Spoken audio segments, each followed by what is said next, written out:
대통령상 위조 파문이 확산되고 있는 가운데 당시 협회 관계자가 발전기금 명목의 협찬을 요구했었던 것으로 확인됐습니다. 해당 예술인들은 제안을 받았지만 거절했다고 주장하고 있습니다.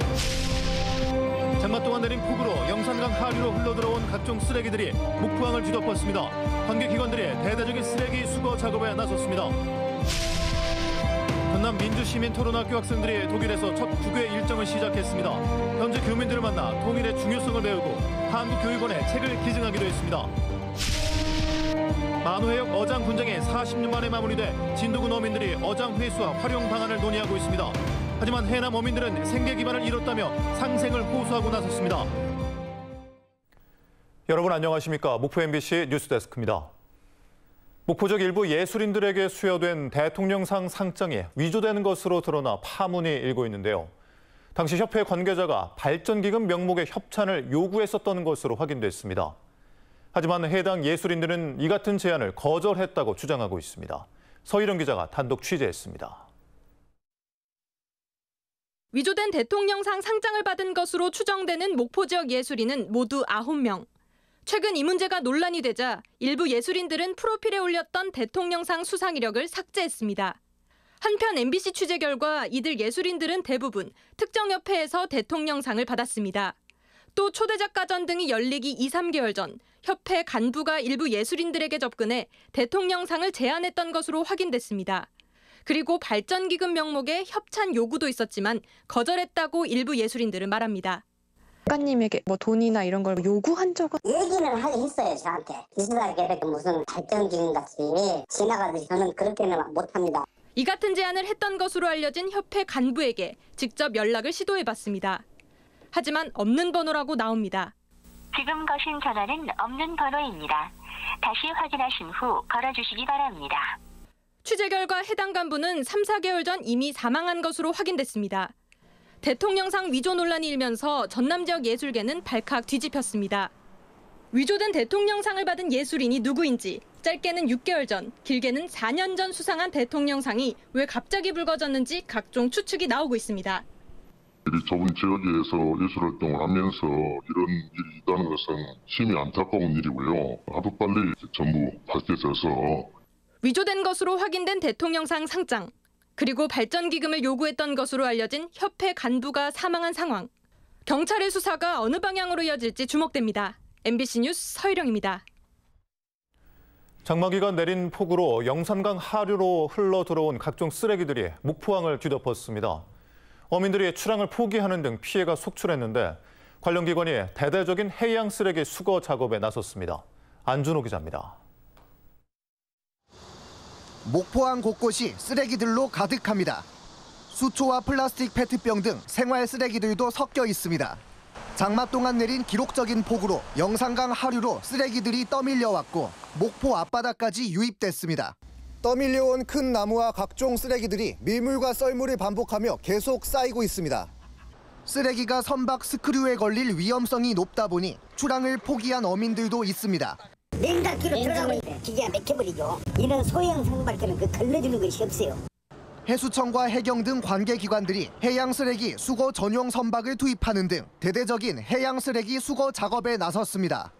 지금 저희가 오전에 한 4톤 수거했고요. 지금 한 1톤 정도 더 수거해가지고 한 5톤 정도 됩니다. 오늘 수거한 양은. 바다에서 건져 올린 쓰레기들이 목포 남항부두에 가득 쌓였습니다. 송두리째 뽑힌 나무가 강을 따라 바다까지 흘러왔습니다. 지난 17일부터 목포 앞바다에서 수거된 해양 쓰레기는 147톤에 달합니다. 목포항은 지금 여객선 터미널 특히 입출항할 때 이 쓰레기들이 많이 모여가지고 입출항할 때 많은 지장이 있어가지고 저희가 집중적으로 수거를 하고 있습니다. 해수청과 해경, 목포시는 주말부터 또 많은 비가 내릴 것으로 예보됨에 따라 각종 장비와 인력을 집중 투입해 해양 쓰레기 수거 작업에 나서기로 했습니다. MBC 뉴스 안준호입니다. 전라남도가 지하차도 차단시설 설치 계획을 수립하라고 일선 시군에 지시했습니다. 전라남도는 전남의 지하차도 차단시설 설치율이 매우 낮다는 MBC 보도 이후 일선 시군에 공문을 보내 차단시설 설치 계획을 수립할 것을 요구했고 행정안전부에 특교세 지원을 건의하겠다고 밝혔습니다. 또 CCTV 등 중앙 관제 시스템이 없는 일부 지하차도에 대해서는 서둘러 관련 시스템을 설치하도록 시군에 요구했습니다. 집중호우 여파로 지난 18일 오후부터 차질을 빚었던 목포에서 용산 간 고속열차 운행이 재개됩니다. 코레일은 고속선이 아닌 일반선 구간인 호남선 목포에서 광주 송정역 구간의 점검을 마치고 내일부터 고속열차뿐만 아니라 일반 열차도 운행을 정상화한다고 밝혔습니다. 또 호우에 따른 선로 등 철도 시설물의 안전 상태를 고려해 속도를 줄여 운행하던 고속 구간에서도 정상 속도인 300km로 운행하기로 했습니다. 정부가 미래 산업을 이끌어갈 주요 국가 첨단 전략 산업 특화단지와 소부장 특화단지를 선정했습니다. 기대를 모았던 광주 전남 상생 1호 사업인 반도체 특화단지는 선정되지 못했는데요. 그나마 광주시는 미래차 소부장 특화단지에 선정됐습니다. 김영찬 기자입니다. 광주시와 전라남도는 반도체 특화단지를 유치하기 위해 안간힘을 쏘았습니다. 강기정 광주시장이 이것만 유치하면 다른 것은 다 안 돼도 괜찮다는 말을 할 정도였습니다. 저와 김영록 지사님이 다른 모든 것을 안 해도 좋다. 이런 마음을 가지고 추진하고 있는 사업입니다. 하지만 정부가 발표한 반도체 특화단지 선정 결과 광주시와 전라남도는 고배를 마셨습니다. 반도체 특화단지에는 경기도 용인시와 평택시 그리고 경상북도 구미시가 선정됐습니다. 반도체 2개, 2차 전지 4개, 디스플레이 1개 등 총 7개의 특화단지 지정안을 도출하였습니다. 이에 대해 광주시와 전라남도는 강한 유감을 드러냈습니다. 두 자치단체는 정부의 이번 결정이 지역균형 발전에 역행하는 것이라고 반발하며 광주 전남이 신청한 첨단 패키징 분야에서 선정된 지역은 없었던 만큼 반도체 특화단지 추가 지정을 촉구했습니다. 그나마 광주시는 소재, 부품, 장비 특화단지에 선정된 것으로 위안을 삼았습니다. 정부가 선정한 전국의 소부장 특화단지는 5곳.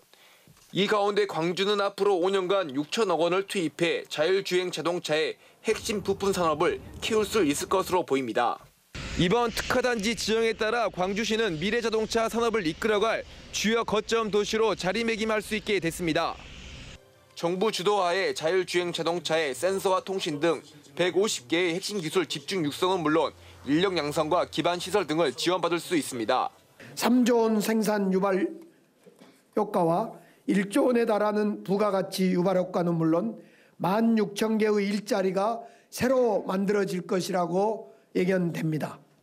한편 광주시가 선정된 소부장 특화단지를 두고 지역 경제계는 환영의 입장을 밝혔습니다. 정부의 특화단지 선정 결과를 두고 아쉬움과 기쁨이 교차했습니다. MBC 뉴스 김영창입니다. 본격적인 김양식철을 앞두고 해남군과 진도군 사이 만호해역에서 또다시 갈등이 시작되고 있습니다. 쟁점 해역은 만호해역 남단, 진도군 경계수역 남단의 1,370헥타르입니다. 40년 전 해남 어민들이 김양식을 시작했고 연간 120억 원어치의 김을 생산하는 황금어장이 됐습니다. 2010년 1차 면허 기간이 끝나면서 양측 어민들이 각각 소송을 제기했고 법원의 화해 권고로 2차 분쟁이 마무리됐습니다. 이후 10년이 지나 면허 기간이 만료되면서 3차 분쟁이 시작됐고 지난해 대법원에서 진도군 어업인들이 최종 승소 판결을 받았습니다. 해남군이 헌법재판소에 제기한 권한쟁의 심판은 청구 기간이 지나 각하되면서 결국 40년 분쟁은 마무리됐죠. 최근 진도 측 어민들은 전담기구를 구성하고 어장 회수 절차에 나섰습니다. 만호해역 어업권을 상실한 해남 어란 어민들은 진도군청 앞에서 상생을 요청하며 머리를 숙였습니다. 신광하 기자가 보도합니다. 해남군 송지면 어란어촌계 어민 120여 명이 플래카드를 들고 진도군청 앞에 섰습니다. 오는 9월 시작하는 김양식을 앞두고 만호해역을 사용할 수 있게 해달라는 호소문을 낭독합니다. 세상 살아갈 수 있는 유일한 통로가 바로 만호바다에서 김양식을 하는 것입니다. 어장을 상실한 해남군 어란어민들은 모두 174명. 연간 12,000톤의 김을 생산해 120억 원의 소득을 올리는데 어란 지역 전체 생산량의 70%에 달합니다. 당장 올해부터 소득 상실 위기에 놓인 어란어민들은 귀촌한 청년 어업인과 가족들의 생계를 위해 상생의 길을 모색해달라고 요청했습니다. 슬기롭게 극복했듯이 상생과 번영의 길로 함께 가길 간절히 기원합니다. 진도군에서는 수협조합장을 위원장으로 만호해역 전담팀을 구성하고 어장 배분과 이용 일정 등을 논의하는 단계. 다만 해남군이 더 이상 만호해역 이용권을 주장하지 않는다면 상생 방안을 논의할 수 있다는 입장인 것으로 알려졌습니다. 해남군의 선제적인 조치가 이루어진 다음에 우리 진도군 수협을 바탕으로 해서 구성된 TF를 통해서 향후 대응 방안을 강구할 계획으로 있습니다. 현재 만호해역의 어업권 유효 기간은 오는 2030년까지입니다. 다시 시작되는 만호해역 갈등을 막기 위해 해남군과 진도군의 물밑 접촉이 진행 중인 가운데 면허권자인 전남도의 개입이 시급한 것으로 보입니다. MBC 뉴스 신광하입니다. 전남 민주시민토론학교 학생들이 독일에서 첫 국외 일정을 시작했습니다. 현지 교민들을 만나 통일의 중요성을 배우고 한글 교육 확산을 위해 주 독일 한국교육원에 책을 기증하기도 했습니다. 박종호 기자입니다. 2023 전남 민주시민토론학교 참가 학생들의 첫 국외 일정은 독일 프랑크푸르트. 반나절을 비행기에서 보내야 했지만 학생들의 얼굴엔 지친 표정보단 설레임이 가득합니다. 학생들이 가장 먼저 만난 사람들은 1960년대 독일에서 광부와 간호사로 일했던 교민들입니다. 여러분들이 이제 남의 일이 아닌 우리가 함께 살아가야 될 우리 한반도에 다시는 전쟁이 없는 그런 날을 기원하는 그러한 이 여행이 되기를 바라고요. 우리 하나가 되는 것이 통일인데 그러면 한쪽은 어떤 거냐? 그러면 한쪽인 동독은 어떻게 되어왔는가 하는 것도 보고 가시면 좋습니다. 학생들은 마지막 분단 국가인 대한민국 통일에 대한 생각을 다시 한번 되새겼습니다.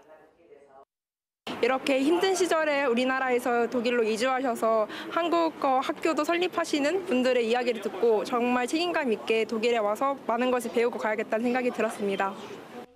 교과서등 간접적으로만 알고 있었던 현실을 직접 보고 들으면서 체감하는 학생들. 존경의 마음을 담아 꽃바구니도 전달했습니다. 확실히 그냥 학교에서 배우는 것보다 더 많이 그 사람들에게 공감이나 더 많은 생각을 할 수 있었던 것 같아요. 민주시민 토론학교 참가자들은 한글 교육 확산을 위해 동화책 100권을 주 독일 한국교육원에 기증했습니다. 학생들은 독일에서 민주주의와 평화 통일에 대한 역사적 지식을 늘리고 강강술래와 평화의 메시지를 담은 퍼포먼스 등을 진행할 예정입니다. 독일 프랑크푸르트에서 MBC 뉴스 박종호입니다. 김대중 전남교육감의 공약인 학생교육수당 지급의 법적 근거가 마련됐습니다. 전라남도 교육청 학생교육수당 지급에 관한 조례가 오늘 전남도의회 본회의를 통과해 보건복지부 사회보장제도 신설 협의가 마무리되는 대로 지급될 예정입니다. 지급 대상은 도내 초등학생으로 전남 16개 군지역 초등학생에게는 1인당 월 10만 원, 무안, 나주, 목포, 순천, 여수 등 6개 시군 초등학생에게는 1인당 월 5만 원을 바우처 카드로 지급할 예정입니다. 목포 시민 아카데미가 지역 재생의 시대 정신, 작은 것이 아름답다란 주제로 오늘 목포 MBC 공개홀에서 열렸습니다. 강사로 나선 모종린 연세대학교 국제학대학원 교수는 지역 발전을 위해 골목 상권을 살리고 건축과 문화시설, 학교를 연결하는 로컬 생태계를 육성해야 한다고 강조했습니다. 호남 MBC 3사 시사 프로그램 시사 용광로가 잠시 뒤에 일본 원전 오염수 방류 논란을 집중 토론합니다. 오늘 밤 9시 목포, 광주, 여수 MBC에서 방송되는 시사 용광로에서는 윤재갑 민주당 국회의원과 김영철 전국 어민회 총연맹 집행위원장 등이 출연해 원전 오염수 해양 방류가 가져올 파장과 대책을 집중 토론할 예정입니다. 오늘 방송은 목포, 광주, 여수 MBC 유튜브를 통해서도 실시간 중계됩니다. 전국 공무원노조 전남지역 본부 등은 기자회견을 열고 정부가 일본 후쿠시마 원전 오염수 투기에 반대하고 일본을 국제해양법 재판소에 제소할 것을 촉구했습니다. 노조는 일본의 방사성 오염수 투기는 우리 국익에 도움이 되지 않는데도 우리 정부가 더 앞장서서 홍보하고 있다며 정부가 혹여라도 공무원 노동자들에게 부당한 대국민 홍보를 지시한다면 단호히 거부하겠다고 밝혔습니다. 현대사무중공업 등 HD 현대그룹 5사 노조가 사측의 불성실한 단체 교섭 태도를 규탄하고 공동쟁의 행위에 나서기로 했습니다. 이들은 HD 현대그룹이 올해 수주 목표의 85% 이상을 달성하는 등 호황을 누리고 있으면서도 현장에서는 열악한 처우로 인한 노동력 부족으로 공정에 차질이 있다며 임금 인상과 원청의 안전책임 강화 등을 요구하고 있습니다.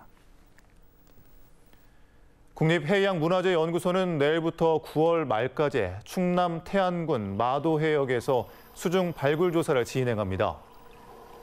올해 발굴은 지난 2018년 백제 토기와 백제 기와가 출수된 지점에 대한 정밀 발굴 조사가 진행되며 2019년 진행한 시굴 조사 구역의 남쪽 해역에서 추가 시굴 조사를 할 예정이어서 삼국시대 선박과 유물들을 발굴할 수 있을 것으로 기대됩니다. 전라남도가 광주에서 영암 목포 아우토반 건설의 검토를 위한 사전 타당성 조사 용역에 본격 착수했습니다. 1년간 실시되는 사전 타당성 조사에서는 최적의 노선과 경제성 등을 분석하고 해외 운영 사례와 설계 기준 등 제도적인 보완 필요 사항을 검토하게 됩니다.